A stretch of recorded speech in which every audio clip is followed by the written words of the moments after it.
رجعت لكم تاني يا حبايبي. كده الفطير الفلاحي هوت خلص معانا. عملنا فطير مشلتت فلاحي جميل وبطريقه سهله جدا جدا وما يعتبرش فرد ولا اي حاجه. يعني روان وقريش هما اللي عملوه.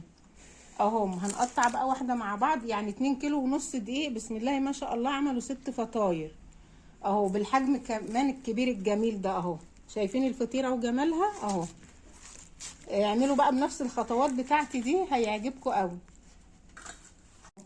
شايفين بقى الفطير وجماله اهو. بسم الله ما شاء الله. بصوا مورق وجميل ازاي اهو، وطريقه سهله جدا جدا جدا. يعني اي بنوته صغيره هتدخل المطبخ هتعمله على طول في دقايق اهو. كملوا بقى الفيديو حبايبي وشوفوه. ما تنسونيش في اللايك والاشتراك وشكرا ليكم. قلت لكم تاني حبايبي بقى، انا معايا الدقيق بتاعه هو دول 2 كيلو ونص دقيق منخول وطبعا زي الفل اهو. معايا ذره ملح، احط عليه ذره ملح صغيره اهي، وحوالي 3 معالق سكر اهو، مش اكتر من كده. والميه اللي هعجن بيها اهي.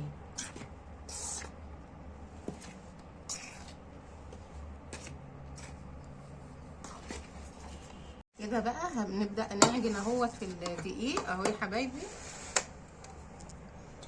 احط بقى الميه بالتدريج كده، مش هحط الميه ايه طبعا مره واحده اهي. بسم الله الرحمن الرحيم.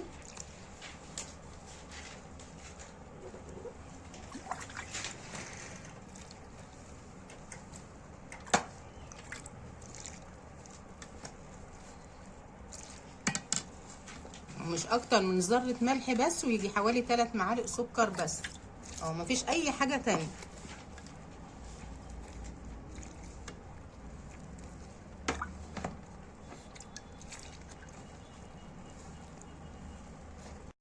اهو كده يا بنات بقى بدات العجينه ايه هتلم معايا اهي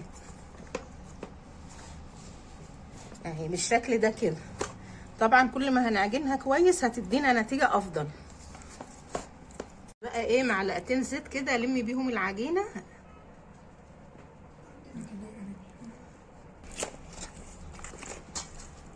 معلقتين زيت بس اهما. العجينه بقت جميله جميله ما شاء الله. طبعا الفطير المشلتت عايز ايه، عايز عجن كتير اهو اهو بالشكل ده كده اهي. تحطي عافيتك كلها فيه كده. العجينه خلصت اهيت. هغطيها بقى وهسيبها طبعا تريح شويه، وبعدين ايه نرجع مع بعض تاني اهي. كده رجعنا لكم تاني بقى حبايبي. العجينه بتاعتي ريحت اهيت اكتر من ساعه اهي.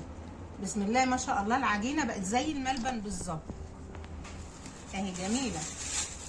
بقى ايه نقطع العجينه مع بعض. دي سمنه كده انا مسيحاها على النار ايه. هقطع العجينه بتاعتي كور صغيره كده بقى اهي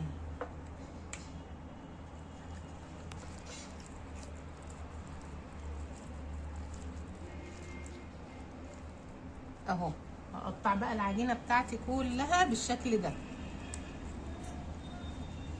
خلاص احنا قطعنا الفطير معانا اهوت. انا قطعت كور صغيره كده اهي كلها متساويه اهيت. مفيش الا الخمس كرات دول عشان دول هيبقوا وش للفطير اهو. الطريقه دي جميله خالص وانا معتمداها من زمان. انا اتعلمته بالطريقه دي وخلاص. الطريقه دي سهله عندي جدا وبيطلع ناجح معايا على طول.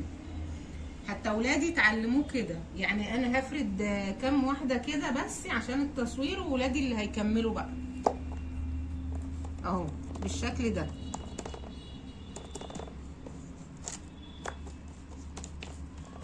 اهو. شفتوا احنا طبعا ايه ريح شويه بعد ما قطعناه كده. اتعجن وتريح شويه، ارتاح شويه اكتر من ساعه. بعد كده برضو قطعته وارتاح شويه اهوت حوالي ربع ساعه كده. هبدا بقى ايه افرد واحده بواحده كده. اتقطعت كده بالطريقه دي عادي مفيش اي مشكله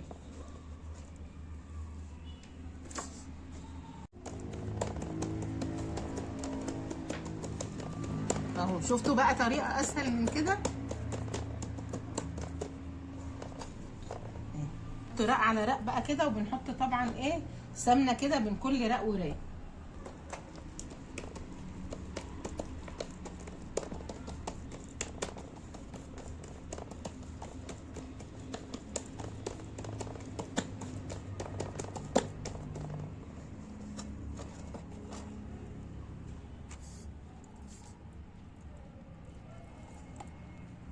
نفس الطريقه حبايبي كده ونرجع مع بعض تاني اهو. حبايبي خلاص الفطير بتاعنا المشلتت خلص اهو، الجميل السهل جدا جدا جدا اهو. على فكره روان وقريش اللي عملوه، بس عشان قريش بقى بتصور قلت لها قومي يا قريش صوري، وبعدين انا هعمل الفطيره ديت انا وروان بنعملها اهو. خلصنا الفطير اهو، مفيش اسهل من كده اهو، ولا ده يعتبر فرد خالص، يعني اي بنات صغيره هتعمله بكل سهوله. بقى الفطيره بتاعتنا خلصت اهي. طبعا حته العجينه الاخرانيه دي بنقطعها كبيره شويه عشان دي بتبقى وش للفطيره، بنلم الفطيره بيها اهي بالشكل ده كده. خلاص بقى حطينا وش الفطيره الكبيره اهي، بنبدا نلمها كده اهي. سهله جدا جدا جدا، سنه اولى مطبخ على طول هيعملوها في ثواني اهي كده. بقى هنبدا ناخد الفطيره الاولانيه ونبدا نسوي بقى، عشان لازم بيريح شويه زي ما انا حكيت لكم. بقى هنبدا باول فطيره اهي، طبعا ريحت اهي بقى لها زي نص ساعه اهي. شوف بتفرد معايا بسهوله ازاي، ليه؟ عشان ايه؟ العجينه ريحت اهي. بنفردها بقى في الصينيه ايه كلها